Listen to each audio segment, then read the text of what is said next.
धर्मनगरी कुरुक्षेत्र में अंतर्राष्ट्रीय गीता समारोह में 3 दिवसीय गीता सेमिनार का आयोजन हुआ और जिसके समापन कार्यक्रम में लोकसभा स्पीकर ओम बिरला और प्रदेश के मुख्यमंत्री मनोहर लाल पहुंचे। कार्यक्रम में शामिल हुए लोकसभा स्पीकर ने कहा कि गीता मनीषी स्वामी ज्ञानानंद जी की प्रेरणा से कुरुक्षेत्र में भविष्य में गीता शोध का एक बड़ा वैश्विक केंद्र बनने जा रहा है।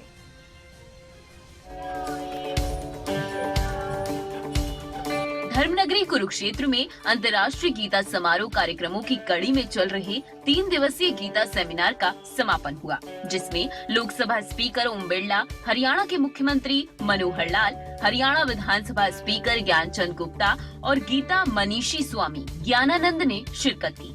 इस मौके पर लोकसभा स्पीकर ओम बिरला ने कहा, गीता मनीषी स्वामी ज्ञानानंद जी की प्रेरणा से कुरुक्षेत्र में भविष्य में गीता शोध का एक बड़ा वैश्विक केंद्र बनने जा रहा है।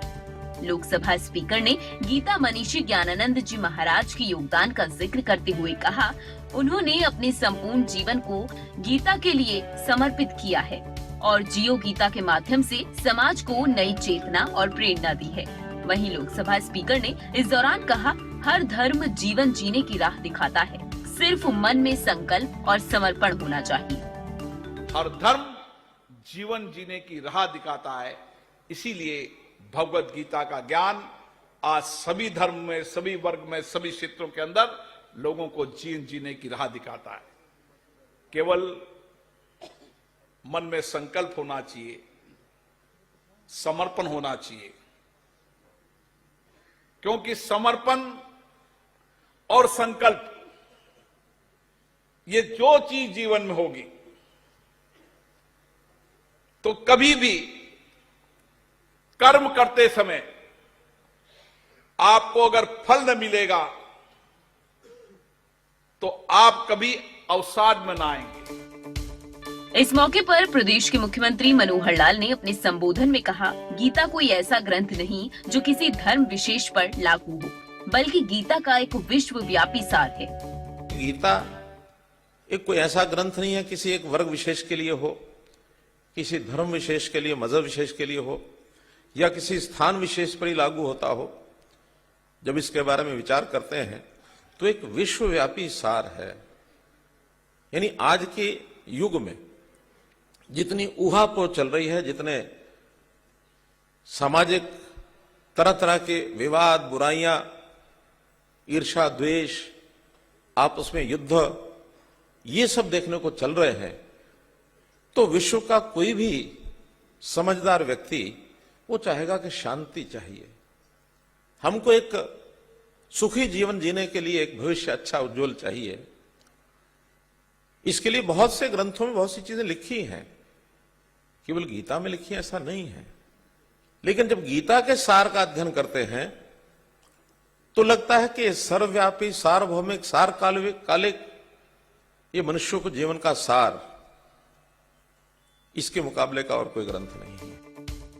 मुख्यमंत्री ने कहा, कुरुक्षेत्र को विकास का मॉडल बनाने के लिए 5 जिलों के 134 तीर्थों को चिन्हित किया गया है। उनका विकास कराने का लक्ष्य रखा गया है। इनमें से 75 तीर्थ स्थानों पर काम चल रहा है। बाकी स्थलों की डिमांड भी मंगा ली गई है।